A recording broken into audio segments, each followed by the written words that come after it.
वंदे मातरम मित्रों।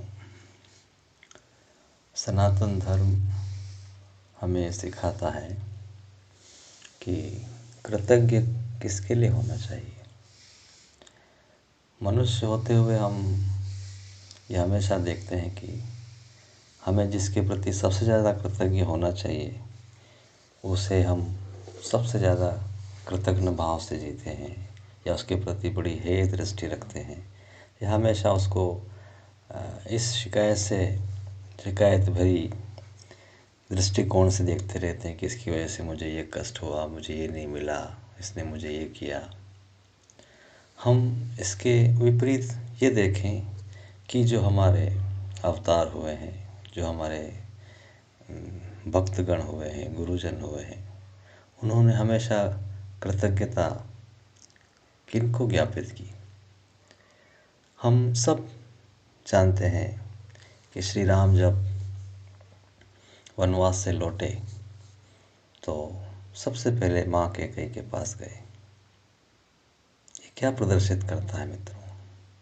क्या ये दुनिया को ये दिखाना चाहते थे कि मैं राम हूँ और मैं वो करता हूँ जो दूसरे नहीं कर सकते हैं, या मैं उनसे भी श्रेष्ठ हूँ कि मैं उन्हें माफ़ कर सकता हूँ? ऐसा नहीं है मित्रों। ये कृतज्ञता है श्री राम की अपनी माँ के प्रति कि मेरी माँ तो सब समान है, लेकिन उस माँ ने जिसने मेरे लिए एक क्षण मेरे जीवन में लाई कि मैं मेरे भक्तों का, मेरे समाज का, मेरी पृथ्वी का कल्याण करने के लिए कुछ कर सका, उसका श्रेय सिर्फ जाता है तो माँ कैकेयी को जाता है। देखिए, श्रद्धा कहाँ से कहाँ तक ले जा सकती है, चाहे मनुष्य हो, अवतार हो, गुरु हो, पैगंबर हो, कोई भी हो।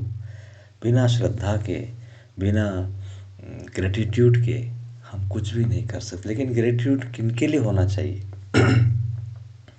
हम हमेशा चूक जाते हैं कि मानवीय दृष्टिकोण से या कष्ट से या समस्याओं से घिरने की वजह से हम देखते हैं कि किसकी वजह से हुआ और वजह को कोसने लगते हैं, जबकि वो वजह ही होती है, हम अगर गहराई से देखें, उस वजह से ही हम कुछ ऊंचाई हासिल करते हैं। वही भाव जब ध्रुव श्री कृष्ण भगवान से का साक्षात्कार होता है, ध्रुव का तपस्या करते हैं और श्री कृष्ण भगवान नारायण प्रसन्न होते हैं और उनको कहते हैं कि आप 36,000 साल तक राज्य करेंगे और मेरा आशीर्वाद आपके साथ है, आप अभी जाएं, आपके पिता आपको राज्य देंगे और आप जो कुछ चाहते थे वो सब कुछ हासिल करेंगे, मेरा आशीर्वाद है आप। और वो जाते हैं, वो राज्य करते हैं, वो सब कुछ होता है, वो बड़े महान भक्त होते हैं। और फिर भी जब वो इस संसार से जाते हैं तब बड़े दुखी हो जाते हैं, उनके चेहरे पे प्रसन्नता नहीं होती।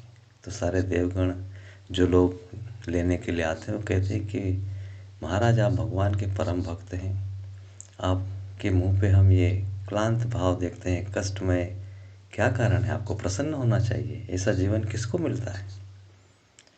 तो वो कहते हैं कि हाँ, मैं प्रसन्न तो हूँ, लेकिन मुझे आज मेरी वो माँ याद आती हैं जिन्होंने मुझे मेरे पिता की गोद से नीचे उतार दिया था और मेरी अवहेलना की थी और मुझे ईश्वर के मार्ग पे चलने की प्रेरणा दी थी। आज वो कहाँ होंगी, उनका क्या हो रहा होगा, किस लोक में होंगी, उनकी गति क्या होगी?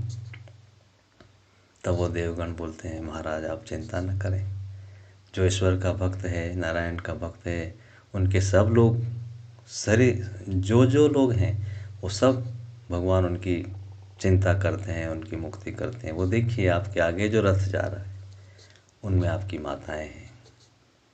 देखिए, जब हम इस भाव से कि जीवन में जो कुछ भी घटित होता है और उसके लिए हमको कृतज्ञ होना चाहिए, ये हम हर पल, हमारा धर्म, हमारी संस्कृति, हमारे गुरु ये सिखाते हैं कि हम उठें तो धरती माँ को प्रणाम करते हैं, सूर्य को प्रणाम करते हैं, अर्घ्य देते हैं। हम क्यों एक भाव रखते हैं कि हम आपको कुछ दे नहीं सकते, हम नदी में स्नान करते हैं तो हम जल को प्रणाम करते हैं कि हम क्या देंगे नदी को, हम क्या देंगे सूर्य को, हम क्या दे सकते हैं पृथ्वी को, सिवाय एक कृतज्ञता का भाव, ये ग्रेटिट्यूड, ये प्रणाम कि मैं आपको का सेवन कर रहा हूँ, आपने मुझे धारण कर रखा है, मैं उसके लिए क्या कर सकता हूँ सिवाय एक प्रणाम निवेदन करने की। मित्रों, जितनी हमारी भावना, हमारी कृतज्ञता, हमारी पॉजिटिविटी बढ़ेगी, उतनी ही हमारी आत्मोन्नति होती है, उतनी ही हम ईश्वर के नज़दीक जाते हैं। शिकायतें, कष्ट, ये सब बहुत बड़ा इंडिकेशन है कि हमारा भगवान में, ईश्वर में, परम सत्ता में कोई विश्वास नहीं है। कुंती से भगवान कृष्ण मिलने जाते हैं जब वो अपने धाम जाते होते हैं कि बुआ मैं आज जा रहा हूँ, मांगिए, आपने मेरे जीवन में बहुत कुछ मुझे दिया है, मेरा स्नेह से संचित किया है और हमेशा से मुझे तो बुआ है उनकी। तो कुंती बहुत विह्वल हो जाती है, दुखी हो जाती है कि हे प्रभु, अब आज जीवन में सब आपने व्यवस्थित कर दिया है, मेरे पुत्र पौत्र सब राज्य करेंगे, सारे सुखों का सब वैभव मेरे आसपास है, लेकिन आप चले जा रहे हैं, ऐसे सुख का क्या करूँगी मैं जीवन, आपके बिना इन सब चीज़ों का क्या अर्थ है। तो बोले फिर भी बुआ आप कुछ मांगे। कुंती कहती कि आप नहीं दे पाएंगे श्री कृष्ण। बोला अरे मैं तीनों लोकों का स्वामी हूँ, आपको पता नहीं, मैं क्या नहीं दे सकता हूँ, आप मांगे। बोला वचन दें। बोला हाँ मैं वचन देता हूँ बुआ। वो अपना आंचल फैलाते कहते हैं कि मुझे आपके सारे कष्ट दे दीजिए महाराज, ये कष्ट है जिनकी वजह से मैं आपके साथ रही और आज सुख आया तो आप चले जा रहे हैं, ऐसे सुख की मुझे कोई याचना नहीं, मुझे कोई आवश्यकता नहीं। आप मुझे कष्ट दें, सारे तकलीफ़ें दें, जीवन के आपके जितने कष्ट हों सब मेरी झोली में डाल दीजिए ताकि आप सतत मेरे साथ रहें। यही कृतज्ञता का भाव मित्रों, कि हम ईश्वर से क्या चाहते हैं, कितना कुछ दिया है, हम शिकायतें शिकायतें शिकायतें करते रहते हैं। कोई भाव जो हमें हमेशा एक पल के लिए इतना ऊंचा उठा दे कि जहाँ से फिर नीचे गिरना संभव हो जाए, उसके लिए हमें प्रयास करना है मित्रों। ये हमारा सनातन धर्म, ये हमारी संस्कृति, हमारे आचरण जितने भी हैं, ये सब हमको पल पल ऊपर उठाने का प्रयास कर रहे हैं, लेकिन हम उस प्रकाश में, उस ऊर्जा में, उस सत्य के आलोक में इनको देखने की आवश्यकता है मित्रों। इसका हम प्रयास करें। वंदे मातरम।